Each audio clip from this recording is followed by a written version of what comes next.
Cənubun oğlanları ürəkdilər, candılar. Çətinliyin olarsa arxanda bir dağdılar. O yandan güneş gəlir, gün gəlir, çiçək gəlir. O yandan güneş gəlir, gün gəlir, çiçək gəlir. Masallı oğlanları dünyaya tek gəlir.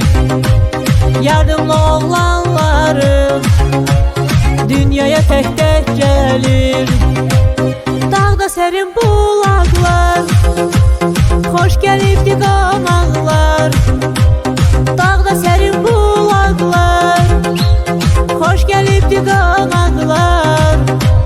Yadımızda qalacaq Cənubun oğlanları, yadımızda qalacaq Lənkəran oğlanları. Dağ başında qarımız, qoşadır eyvanımız. Dağ başında qarımız, qoşadır eyvanımız. Həmişə mehriban olaq, kör olsun düşmanımız. Həmişə mehriban olaq, kör olsun düşmanımız. Gözəlliyimə yoxdur söz, baxıb doymaz iki göz. Gözəlliyimə yoxdur söz, baxıb doymaz iki göz.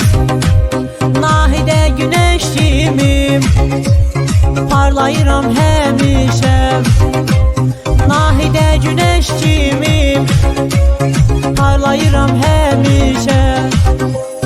Cəlabad oğlanları ürəkdilər, candılar. Çətinlik